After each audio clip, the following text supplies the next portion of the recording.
Hello बच्चों, I am MN Rahman. आज मैं आप लोगों को पढ़ाने जा रहा हूँ क्लास 10th का हिस्ट्री चैप्टर 2 है, जिसमें मैं ऑब्जेक्टिव पढ़ाने वाला हूँ जो कि एग्ज़ाम के व्यू से बहुत ही ज़्यादा इम्पॉर्टेंट है। ये सारा का सारा एनसीईआरटी का क्वेश्चन होगा। ओके, तो चलिए स्टार्ट करते हैं हम लोग। पहला क्वेश्चन, रूस में कृषक दास प्रथा का अंत कब हुआ था? 1861 में, 62 में, 63 में या 64 में? तो इसका सही ऑप्शन हो जाएगा 1861 में। रूस में जार का अर्थ क्या होता है? पीने का बर्तन, पानी रखने का मिट्टी का पात्र, रूस का सामंत या रूस का सम्राट? तो यहाँ पर सही ऑप्शन होगा रूस का सम्राट। मतलब ये कि जार का मतलब क्या होता है? सम्राट। जार का मतलब सम्राट, और रूस का जो वहाँ पर राजा हुआ करता था उसको कहा जाता था जार। कार्ल मार्क्स का जन्म कहाँ हुआ था? इंग्लैंड में, जर्मनी में, इटली में या रूस में? तो इसका सही ऑप्शन हो जाएगा कि जर्मनी में। इनका जन्म जर्मनी में हुआ था कार्ल मार्क्स का। वो भी कहाँ हुआ था? तो ये हुआ था राइन प्रांत के ट्रियर नगर में। कहाँ हुआ था? राइन प्रांत के ट्रियर में।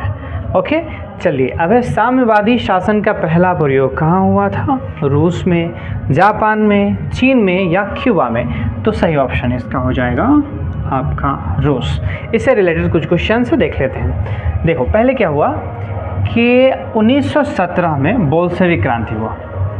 उसके बाद लेनिन के नेतृत्व में विश्व में पहली बार रूस में साम्यवादी सरकार बना, मतलब कम्युनिज्मों का सरकार बना था। अब ये साम्यवादी क्या होता है? तो साम्यवादी को समझते हैं। इसका मतलब होता है सामाजिक आर्थिक समानता। क्या चीज़? सामाजिक आर्थिक समानता। तो ये साम्यवादी सरकार में ऐसा था। यूटोपियन समाजवादी कौन नहीं था? लुइक्ला, सेंट साइमन, कार्ल मार्क्स या रॉबर्ट ओवन? तो इसका सही ऑप्शन हो जाएगा कार्ल मार्क्स। ये क्या थे? ये थे वैज्ञानिक समाजवाद के जनक थे, कहा जाता है इनको वैज्ञानिक समाजवाद का जनक कहा जाता है। ये लुई क्ला, सेंट साइमन, रॉबर्ट ओवन, ये सब लोग यूटोपियन समाजवादी के थे, लेकिन कार्ल मार्क्स बिल्कुल भी नहीं थे। तो ये थे आपके कुछ इम्पॉर्टेंट क्वेश्चन। अगर ये वीडियो आपको अच्छा लग रहा है तो इस वीडियो को लाइक करें, शेयर करें अपने फ्रेंड्स के साथ, और चैनल को सब्सक्राइब करना बिल्कुल भी ना भूलें। वार एंड पीस किसकी रचना है? कार्ल मार्क्स, टॉल्स्टॉय, दोस्तोवस्की या एंगेल्स? तो सही ऑप्शन यहाँ पर आपका हो जाएगा टॉल्स्टॉय, लियो टॉल्स्टॉय इसका पूरा नाम है। बोल्शेविक क्रांति कब हुआ था?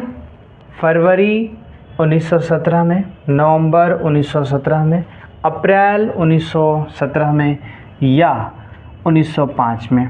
सही ऑप्शन आपका होगा नवंबर 1917 में। नवंबर 1917 में बोल्शेविक क्रांति हुआ था। लाल सेना का गठन किसने किया था?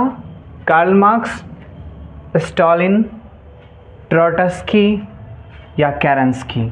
सही ऑप्शन होगा ट्रोट्स्की। लेनिन की मृत्यु कब हुई? 1921 में, 1922 में, 1923, 1924? सही ऑप्शन आपका होगा 1924 में। ब्रेस्ट लिटोवस्क की संधि किस देशों के बीच में हुआ था?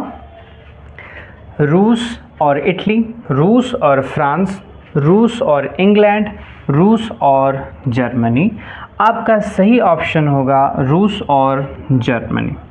इससे रिलेटेड कुछ चीज़ें हैं, इसको देख लेते हैं। प्रथम विश्व युद्ध से अलग होने के लिए ये किया गया था। कब किया गया था? 3 मार्च 1918 को ये ब्रेस्ट लिटोवस्क की संधि की गई थी। क्यों की गई थी? इसलिए क्योंकि ये प्रथम विश्व युद्ध से ये लोग अलग हो रहे थे, छोड़ रहे थे, इसलिए इन लोगों ने संधि किया था। किसके बीच हुआ था? रूस और जर्मनी के बीच में ये संधि हुआ था। आई होप कि आप लोगों को अच्छे से समझ में आ गया होगा। Thank you so much. Keep smiling, stay healthy and take care.